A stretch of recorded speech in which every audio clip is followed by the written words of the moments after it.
Hello everyone, I hope you are doing well. और आज हमारा टॉपिक है स्पोर्ट्स से रिलेटेड वोकैबुलरी। अभी जो फीफा वर्ल्ड कप चल रहा है तो उससे रिलेटेड वर्ड्स क्या हमें डिस्कस करना चाहिए। जब हम फीफा या फिर किसी भी स्पोर्ट्स से रिलेटेड बात करते हैं तो किस तरह की वोकैबुलरी हमारे यूज़ में आती है, हम इसके बारे में डिस्कस करने वाले हैं। तो आज का हमारा टॉपिक है FIFA world cup words and vocabs. Okay, let's start with the first one. और ये है हमारा idiom, back from the brick. Back from the brick, what does it mean? It means back from the brick means किसी एक कगार पे जाके किसी चीज़ का वापस आ जाना, किसी एक पॉइंट पे जाके उसका वापस आ जाना। मतलब जो उस पॉइंट तक जाने का एक्सपीरियंस है वो आपको मिलेगा, लेकिन वो एक्सपीरियंस लेके आपको वापस आ जाना है। It is called back from the brick.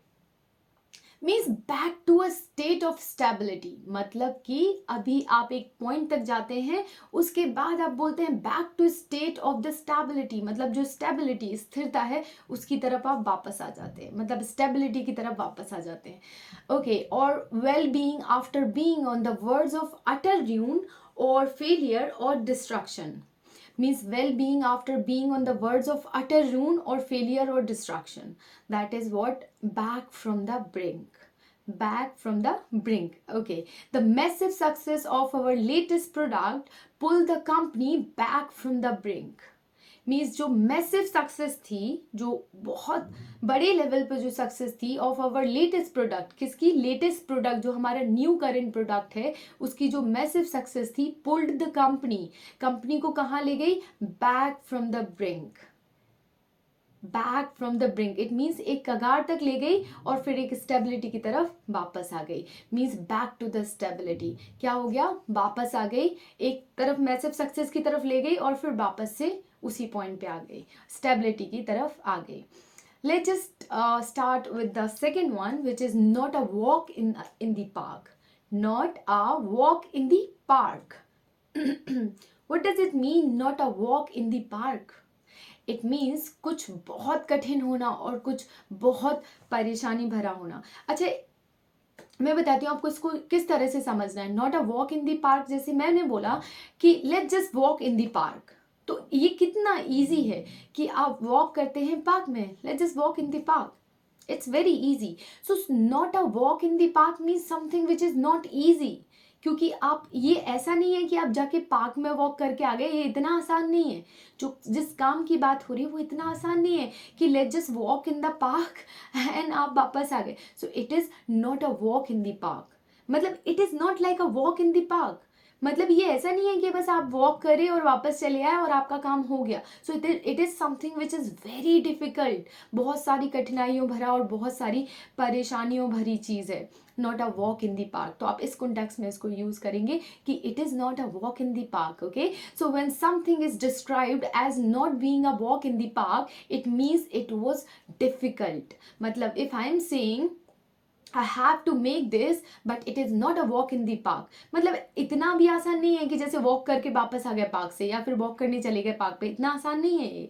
तो ये कैसा है? डिफिकल्ट है। Okay, there was a obstacle and अनप्लीजेंटनेस।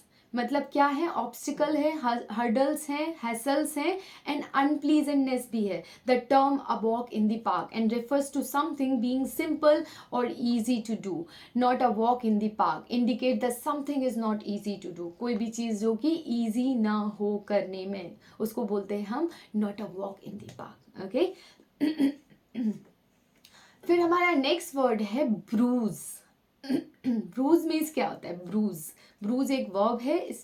इसका मतलब होता है चोट लगना, किसी टाइप की इंजरी होना, हर्ट होना, ब्रूज्ड होना, हार्म होना, ब्लो होना या हैमरिंग होना, इसको बोलते हैं ब्रूज। ब्रूज का मतलब क्या है? इट इज वर्ब, इसका मतलब है चोट लगना या फिर इंजरी होना। ठीक है, एग्जाम्पल देख लेते हैं। I fell and bruised my knees and nose. I fell and bruised, मैं गिरा और मुझे लगी, इंजरी हो गई। माई नीज एंड नोज, मतलब मेरी नोज और मेरी नीज दोनों में ही इंजरी हो गई जब मैं गिरा तो। ठीक है, तो I fell and bruise my knees and nose. Okay, that is what bruise. Bruise means क्या हो गया कि आपका इंजरी होना या फिर हर्ट होना। तो I fell and bruise and knees and nose, तो जब भी वो गिरा उसको लग गई कहाँ, नाक में और नीज में, मतलब घुटनों में। Okay, a very small bruise is called a petechia. Petechia मतलब जब बहुत छोटा सा इंजरी होता है या बहुत छोटी सी चोट लगती है तो हम उसको क्या बोलते हैं, पेटेसिया बोलते हैं। ठीक है, क्या बोलेंगे, पेटेसिया बोलेंगे। अब bruise by itself usually require no medical treatment. अब जो ब्रूज होती है या जो छोटी सी इंजरी हो गई, ब्रूज क्या, छोटी सी चोट लगना, तो उसको जनरली बहुत ज़्यादा मेडिकल ट्रीटमेंट की रिक्वायरमेंट नहीं होती है, that was recover by itself, है ना, वो खुद से भी रिकवर हो जाती है। बट अगर ज़्यादा लग जाए तो आपको नहीं रुकना है, then you have to consult with doctor and go to the doctor, okay, then visit the doctor, do not just escape इट। छोटी सी इंजरी हुई, छोटा सा ब्रूज हुआ, छोटी सी कटना हुआ या हल्का सा चोट, so it is just recover by itself, तो उसके लिए मेडिकल ट्रीटमेंट की ज़रूरत नहीं होती है। Bruise have a way of bothering us for days, that is what the example, bruise have a way of bothering us for days either because they are painful or we don't know how they got there। अब क्या इसका मतलब हुआ कि Bruges और चोट लगना ऐसी चीज होती है कि हमें पता भी नहीं लगता है कि वो कब चोट लग गई, कहाँ से लग गई, कहीं से यहाँ बैठे बैठे यहाँ से हल्का सा हो गया, बस चोट लग गई, हमें पता भी नहीं है, दिन में वो बॉदर कर रही है, पेन कर रही है और हमें पता भी नहीं लगता। ये ब्रूज जो होता है, मतलब चोट जो होती है, वो छोटी छोटी चोट ऐसी होती है कि हमें खुद भी पता नहीं लगता कि वो कब लग जाती है और हमें डे में बॉदर भी करती है और हमें पता भी नहीं होता है कि क्या चीज़ हमें परेशान कर रही है ना। चलो नेक्स्ट वर्ड की तरफ हम मूव करते हैं, फाइटिंग स्पिरिट। फाइटिंग स्पिरिट क्या होती है, मतलब कि एक जील होना, राइट, आपको फाइट करने की एक जील होना, उसको बोलते हैं फाइटिंग स्पिरिट। बहुत एंथुजिज्म होना, एंथुजिस्टिक होना, कुछ करना है तो उसके लिए स्पिरिट होना, ठीक है, तो आपके पास वो एनर्जी रहेगी। अ पैशन और zeal for doing something even in the face of the challenges, in the face of the challenges. अब चैलेंजेस भी आप फेस कर रहे होते हो तो आपके अंदर क्या होती है, एक जील होती है उन चैलेंज को फेस करने की, उससे फाइट करने की, that is what called the fighting spirit. ठीक है, ये स्पोर्ट्स के वर्ड हैं। rollicking, rollicking, rollicking, it is rollicking, rollicking, okay, rollicking, rollicking क्या होता है, मतलब मौज उड़ाने वाला। rollicking क्या हो गया, मौज उड़ाने वाला, means somebody who is lively, vivacious, either you can say exuberant या फिर joyful इंसान है ना, which is called the rollicking, okay, rollicking। Alright, अब हम बढ़ते हैं आगे, रॉलिकिंग का एग्जाम्पल देखते हैं। दे हैड अ रॉलिकिंग टाइम, मतलब मजे करने वाला टाइम था उनके पास, कैसा, वो कैसा टाइम था, मजे करने वाला टाइम था, रॉलिकिंग टाइम, ओके, मजे करने वाला टाइम। और अगर आप ये बोलते हैं वेल ऑफ अ टाइम, इसको भी यही बोलते हैं कि जब आप बहुत खुश होते हैं, बहुत इंजॉय करते हैं लाइफ में, तो भी आप बोल सकते हैं well of time, okay. Well of time is also the time where you are very much thrilled, you are enjoying your vacation, you are enjoying your time or span of time, whatever the time you have, that is you are enjoying। if I'm saying I spent whale of time yesterday, मतलब मैंने yesterday बहुत enjoy किया, so that is also we call whale of time is also called a the time where you are very cheerful, okay. और अभी हम क्या बता रहे थे, रॉलिकिंग, रॉलिकिंग क्या है, मौज उड़ाने वाला, मस्ती करने वाला time. When a Messi, so there is one example which I am going to quote, When Messi made winning goal, crowd had rollicking time। Messi ने जैसे ही एक विनिंग गोल बनाया, crowd had rollicking time, मतलब मजे करने वाला टाइम आ गया, मौज करने वाला टाइम आ गया जैसे ही मेसी ने एक विनिंग गोल बनाया। तो अब उसके बाद हम देखते हैं डिफ्लेक्ट। ये नेक्स्ट वर्ड है हमारा। डिफ्लेक्ट मीन्स होता है to change direction, to divert और deviate, to change direction. Deflect means अगर कोई चीज़ डिफ्लेक्ट हो गई, तो अगर वो ऐसे जा रही है और डिफ्लेक्ट हुई तो क्या हो गया, डायरेक्शन चेंज हो गई किसी चीज़ की, है ना, डाइवर्ट हो गई वो, डिविएट हो गई वो। तो डिविएट, डिस्ट्रैक्ट, डिफ्लेक्ट, डाइवर्ट, ये एक ही वर्ड है, ठीक है। डिफ्लेक्ट बोल सकते हैं आप, डाइवर्ट भी बोल सकते हैं आप, डिविएट भी बोल सकते हैं, किसी चीज़ का अपनी जगह से या अपनी उसी गति से किसी चीज़ का डिस्ट्रैक्ट हो जाना, which is called the deflect, okay, deviate हो जाना, डिस्ट्रैक्ट हो जाना। द बॉल डिफ्लेक्टेड, अब हम एग्जाम्पल देख रहे हैं, the ball deflected off my shoulder straight in to the goal. The ball deflected off my shoulder, deflected off my shoulder straight into the गोल। ठीक है, तो बॉल क्या क्या हो रही है, डेविएट हो जा रही है, डिफ्लैक्ट हो जा रही है, डिस्ट्रैक्ट हो जा रही, मेरे शोल्डर से, straight off my shoulder into the goal, सीधे गोल में, ठीक है, जाके शोल्डर से।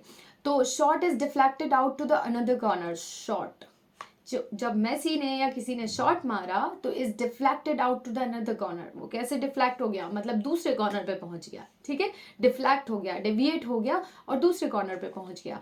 चलो नेक्स्ट वर्ड देखते हैं, credential. Credential means most of the people you know that what does it mean credential, but still I'm going to mention it. Credential means होता है किसी प्रकार की क्वालिफिकेशन होना, किसी प्रकार का अचीवमेंट होना है, किसी व्यक्ति की पृष्ठभूमि की, उसकी योग्यता, उसकी उपलब्धि, उसकी गुणवत्ता या पहलू। ठीक है, कैसी चीजें, जो आपकी योग्यता होती है, जो आपकी उपलब्धि होती है, जो गुणवत्ता होती है, उसको हम बोलते हैं क्रेडेंशियल। एक टाइप की क्वालिफिकेशन, ठीक है, एक टाइप का अचीवमेंट, उसको बोलते हैं हम क्रेडेंशियल। ठीक है, तो हम एग्जाम्पल देखते हैं, Messi has all the credential to become incredible goals. तो जो मेसी है, Messi has all the credential, उसके पास सारी योग्यता है, सारे अचीवमेंट है और सारी उपलब्धि है इस तरह की कि टू बिकम इनक्रेडिबल कोच, कि वो इनक्रेडिबल कोच बन सकता है। ठीक है, now let's just move to the next word which is pinpoint cross. Pinpoint cross means क्या होता है, exact place, fixed place, pinpoint cross.